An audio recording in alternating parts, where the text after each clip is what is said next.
Hello, this is Jeff. Welcome to Mississippi and the Civil War. Today I am going to be starting a two-part series. This is part one of touring Civil War Vicksburg. And I was fortunate enough to grow up very close to Vicksburg in the little town of Bolton, not far from the battlefield of Champion Hill. And so Vicksburg has always loomed large in my view of the Civil War. I was fortunate enough to live and work in Vicksburg for a number of years and really have a great appreciation for the city's history and particularly as it relates to the Civil War. And I'm going to just hit some of the highlights of Vicksburg's Civil War history. I'm not by any means going to touch on everything. This is just some of the high points and things that I found of interest that I thought others might enjoy as well. And to begin with, I've got to give you just a little bit of background on the city of Vicksburg. And Vicksburg was built on the hills and valleys bordering the Mississippi River. The first inhabitants of the region were, of course, the American Indians. They were attracted to the high ground that was safe from flooding from the Mississippi River. It also offered a good defensive position should they need to protect themselves. The Europeans and Americans that followed after them chose to settle in this area for the same reason. And in time, a city was born. The city of Vicksburg is built in an area where the topsoil is made up or is called a substance called loess, and built up by thousands of years of wind action. The loess hills at Vicksburg are up to 200 feet thick in places. Vicksburg's loess soil has a lot of very fine qualities. Among them, it's very rich soil. It's very good for growing crops. It's excellent for farming, but it does have some drawbacks. And one of the most significant is that an exposed surface of loess soil, if it's run over by moving water, the water will eat through it like it's a hot knife through butter. It will melt away, and you'll have very severe erosion problems. And by the time of the Civil War, these erosion problems were very much in evidence. In fact, one resident of the city, Dora Miller, wrote about the city's geography, and she said, quote, "The fragments left from world building have tumbled into a confused mass of hills, hollows, hillocks, ditches, and ravines, and then the houses had rained down afterwards." And that's a pretty apt description of what Vicksburg looked like at the time. You've got high hills, lots of deep-cut ravines, and hills and houses and other structures just all up and down these hills and valleys. But the soil was very rich, so it was an excellent farming region. And in fact, Mississippi as a whole, by the time of the Civil War, was the leading cotton-producing state in the nation. In 1860, Mississippi harvested 1,202,507 bales of cotton. It was by far the leading cotton-producing state in the nation.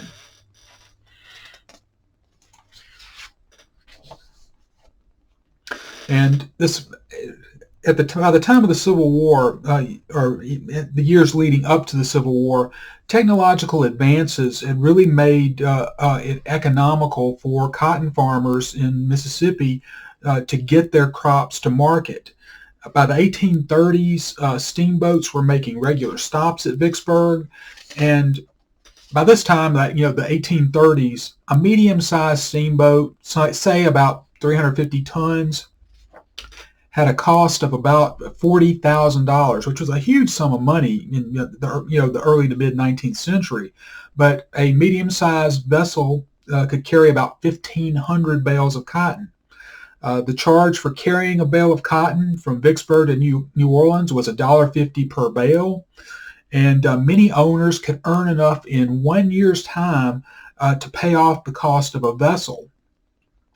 And operating expenses for a vessel of medium size were about $2,000 a month.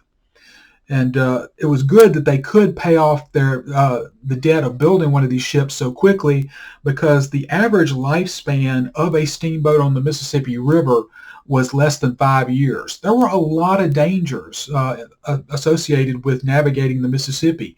There were sucks where boats could get pulled under. There was lots of floating debris, trees, and other types of mishaps. There were sandbars that you could hit. There were just a lot of dangers, and it took a really good steamboat pilot to successfully navigate the Mississippi. But by the time of the Civil War, steamboats had increased in size, and the typical boat could carry over 3,000 bales of cotton. And a lot of that cotton that was being produced in Mississippi was flowing out to the world through the port of Vicksburg. By 1861, Vicksburg was shipping annually about 250,000 bales of cotton down the Mississippi River to New Orleans, where it would then be packed on boats where it would be taken literally all over the world. And the cotton would get from central Mississippi to Vicksburg via railroad. In 1838, the Vicksburg and Jackson Railroad began operations. The line was completed from Vicksburg to the state capitol in Jackson by October 1840, and it very quickly proved a very market success. Farmers began using the line to send their cotton to Vicksburg so it could be shipped out to New Orleans. And by the 1848-1849 cotton season, 49,000 bales of cotton were being sent to Vicksburg by rail. By 1853, the number of bales had shipped to the city by rail had increased to almost 100,000. And in the spring of 1861, the Southern Railroad of Mississippi, as it was by then known, was completed from Vicksburg all the way across the state to Meridian. This linked Vicksburg with most points in the central part of the state. And it was going to prove during the Civil War to be a vital connection linking Mississippi with the Confederate States to the east. And this is one of my favorite images of Vicksburg. This is actually one of the earliest known photographs of the city of Vicksburg. It was taken about 1860. You can see in the distance there, sitting up very prominently on the hill, is the Vicksburg Courthouse, which was completed in 1860. And the city of Vicksburg was founded by the Reverend Hewitt Vick in 1819. The city was incorporated in 1825. And by 1860, Vicksburg had become a major transportation hub in the state of Mississippi, catering to both steamboats and railroad. In 1860, Vicksburg had a population of 4,600. It was the second largest city in the state. The only one that was larger was Natchez, and it was probably the leading industrial city of the state of Mississippi. And the rugged hills that Vicksburg sat on did naturally make it a defensive point. And one Union soldier, on seeing this rough terrain of Vicksburg, wrote to his sister and said to her, "'Tis the opinion of all that Vicksburg is the strongest fortified place in the Confederacy."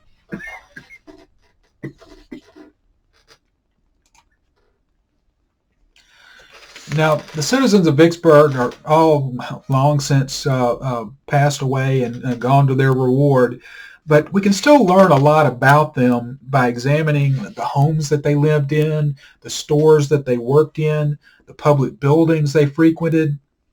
And fortunately, a lot of these structures are still existing. And I'm going to show you some of the ones that are still here and some of the ones that unfortunately have been destroyed in the years since the Civil War. And a good example of one that's no longer here is shown in this real photo postcard. This is the old Porterfield residence known as Shamrock. And it was the home of Jefferson Davis's niece, Julia Porterfield. Davis spent a lot of time at Shamrock, and shortly before he died, he gave a speech from the balcony of the home. And a reporter wrote that Davis, quote, spoke in a strong voice and feelingly referred to the Mississippi boys who he had lived for and suffered for, and detailed their unflinching responses to duty in peace and war. And Shamrock was damaged during the siege of Vicksburg in 1863, but the home weathered the storm of war, and it survived until 1936, when it unfortunately fell victim to the wrecking ball. And this photo was taken probably in the early 1910s, about 1910 or so. So unfortunately, within the next 20 years after this picture was taken, the home was destroyed. But we are fortunate that there are a number of photographs of it still existing, and so it is fairly well documented. And another very prominent house, and this was one that does still exist, is the Balfour House. And it was built in about 1835, and it was sold to Dr. William T. Balfour in 1850, and the house to this day bears his name. During the siege of Vicksburg, Dr. Balfour's wife, Emma Balfour, kept a diary of what happened to her during the siege, and it's a very moving account of civilian life, and it's one of the best first-person accounts of what life was like for a civilian during the siege of Vicksburg. And this is just one sample from Mrs. Balfour's diary. She wrote on May 20th, quote, Mrs. Higgins came up and we went into a cave for the first time. Just as we got in, several mortars exploded. It seemed just over our heads, and at the same time, 2 mules were killed in the valley below us by a 24-pound parrot shell from the east side. So you see, we were between 2 fires. And she was really correct. For the citizens of Vicksburg, artillery was raining down on the city from almost all points of the compass. And it's really amazing that civilian casualties were as low as they were during the siege. The people had dug in. They were living for the most part in caves. And civilian casualties were actually pretty small during the siege. Probably less than, it's hard to give you an exact number, but it's probably less than 20 civilians were killed during the siege of Vicksburg from May 1863 to July 1863, which is really amazing given just how many thousands of rounds were thrown into Vicksburg by the Federal Army during the siege. And then after the siege of Vicksburg ended, the Balfour House was used as headquarters by Union Major General James B. McPherson. And this photograph was taken in the backyard of the Balfour House, and it shows General McPherson seated in the center there with his staff. And one interesting little story, the Balfour House has gone through a number of renovations over the years, and during one renovation in the 1980s, workmen found a number of relics from the Civil War. In particular, up in the attic, they found correspondence signed by General McPherson. I know they found some playing cards that were probably used by some bored Union soldiers. They even found a fragment of a Union shell in the one of the walls of the home. So it's pretty neat that a lot of these old surviving homes still bear signs of the Civil War all these years later. And another very historic home in Vicksburg, and again, one that fortunately is still standing. In fact, it's open for tours, so you can actually go through it. The Duff Green Mansion was constructed by Vicksburg businessman Duff Green, and it began at mid-1850s, shortly after he married Mary Lake. And during the siege of Vicksburg, the Confederates used the residence as a hospital, and the Green family actually sheltered in a cave they had dug on the grounds of the residence. And Mary actually gave birth to her son while the siege was going on. And the proud parents actually named their son William Siege Green to commemorate his unusual place of birth. And after the siege of Vicksburg ended, the Federal Army took over control of Duff Green Mansion, and it was actually used as a soldier's home for sick and wounded soldiers. In fact, this photograph was taken during the Union occupation, and it's kind of hard to tell, but there's a sign on the upper balcony that says soldier's home. And there actually are some very good accounts by some of the people that worked in the soldier's home during the siege of Vicksburg. A very good one was printed in the Vicksburg Herald in 1864. Now, another interesting home that fortunately is still standing. In fact, this is a modern photograph of it, the Hansford House. And during the siege of Vicksburg, Colonel Winchester Hall, who commanded the 26th Louisiana Infantry, he had been wounded in the leg during the fighting of the siege, and he was carried up to the home on a stretcher. He was going to be kept there while he recuperated. And as he was being carried up the very steep steps to the house, he saw his wife standing on the porch. She and his children were in Vicksburg when the siege started. But when he saw his wife, he couldn't contain himself, and Colonel Hall shouted out, "Hurrah for the Confederacy!" As he was being carted into the home. And Hall had his entire family staying with him at the Hansford House as he recuperated. But eventually the shelling became so intense that the family moved out of the house and into the backyard, where they pitched a couple of tents in a section of hillside that had been cut away. And this gave them some protection from shells, but shortly after moving there, an artillery round did explode nearby that actually killed a soldier, and Hall ended up having to move his family a couple of more times before he eventually found a location where he felt they were safe from the shelling. And fortunately, they all did survive the siege.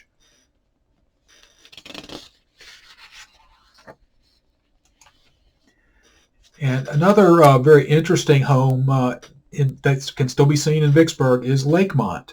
And it was built by William A. Lake, who moved to Vicksburg in the early 1830s from Maryland. He was a very successful lawyer in Vicksburg, also served in the Mississippi Senate and in the United States Congress from 1855 to 1857. When the Civil War broke out, Lake sided with the Confederacy and, in fact, was a candidate for the Confederate Congress in 1861 when he was killed in a duel by his election opponent, Henry C. Chambers. Lake was buried in Cedar Hill Cemetery in Vicksburg. His grave is still there. It's marked. You can go see it. But one of the really cool things about this house is that the front gate, which is original to the home, has some damage to it that you can very clearly see from where it was struck by an artillery shell. I love these little reminders of the war that still show up. It's amazing how many structures in the city still shows damage from the war, after 150 years.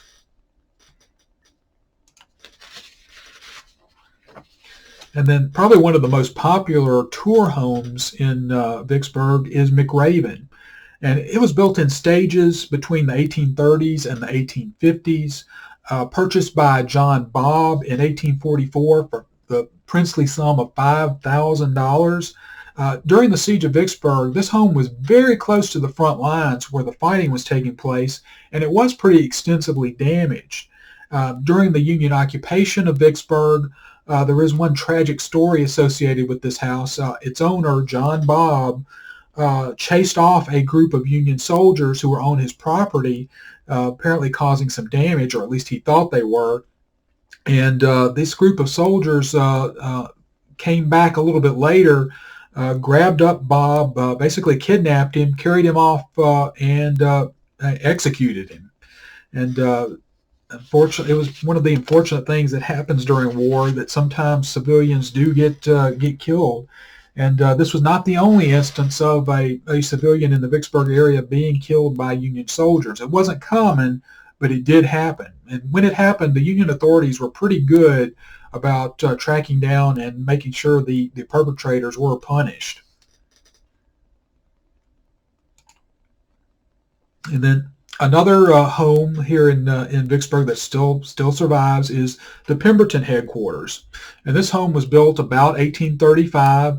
The next year, it was sold to Martha P. Willis for the huge sum of $22,000. Willis was the niece of Vicksburg founder Newitt Vick, and she lived in the home with her son John Willis, who grew up to become captain of the Vicksburg Southrons, a militia company that served in the 1st Mississippi Rifles during the Mexican War.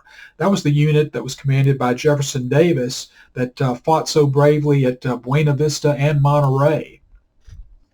And Martha died in 1856, and then her son John and his wife Annie resided in the home. And this home's claim to fame, though, is that during the siege of Vicksburg, Lieutenant General John C. Pemberton used it as his headquarters from May 23rd until July 4th, 1863.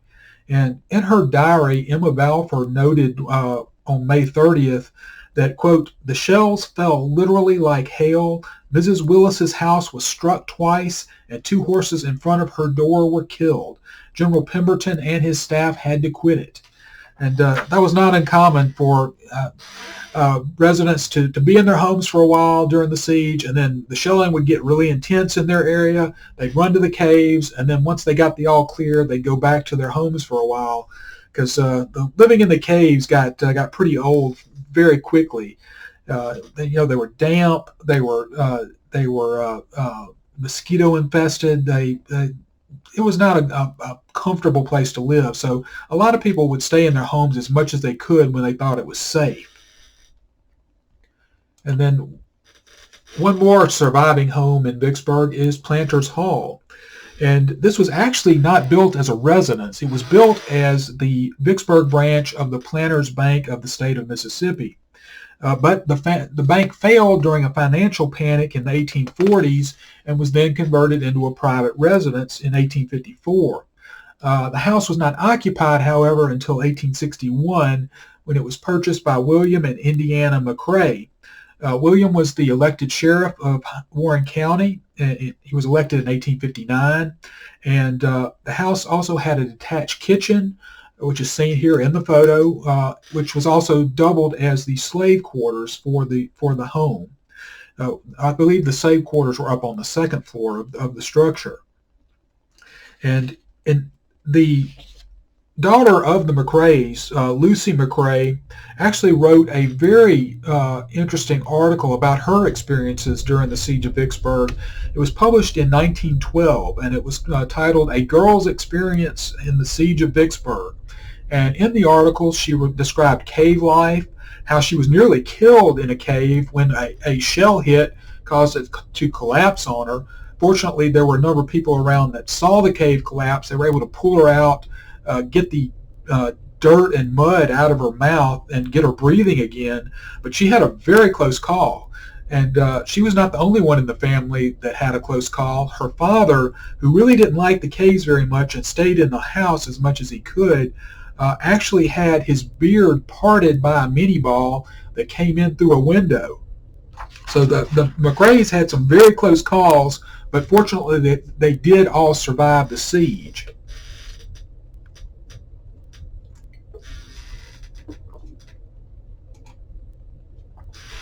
Now this next home unfortunately does not exist anymore. And if there was one home in Vicksburg that I could bring back so that I could go through it and tour it, it would be this one, the Castle. And it was constructed in the early 1850s by banker Thomas E. Robbins.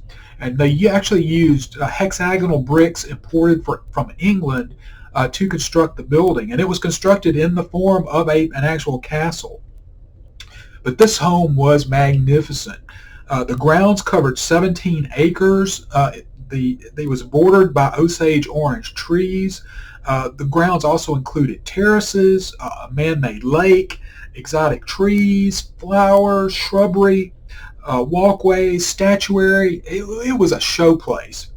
Robbins also, besides being a banker, was a noted duelist, and one 19th century publication actually made the claim that he had fought in 11 duels.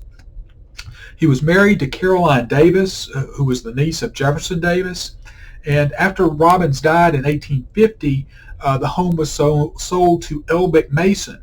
He was the brother of Confederate diplomat James Mason, and who was involved in the controversy involving the Trent affair. And his Elbick Mason's sister was married to Smith Lee, the brother of Robert E. Lee. The home was sold again in 1859 to Armistead Burwell, a lawyer who was a very strong unionist. He was a supporter of the Union throughout the entire war, which is really kind of ironic because the home survived the siege of Vicksburg, but it was torn down during the occupation of the city by the Federal Army. They wanted the location for an artillery battery for their defensive works protecting Vicksburg, so they tore the home down and put a artillery battery on the site, and it was known as the Castle Battery. And this is what the Castle Battery looked like. In the picture on the left, this is an exterior view showing the earthwork fort. That's where the home had sat. And then the second photo actually shows the interior where they're mounting the guns that are going to go inside the Castle Battery. And these guns never got really to fire in anger. The rebels never made a serious attempt to try and retake Vicksburg. So these guns mostly remained silent throughout the war.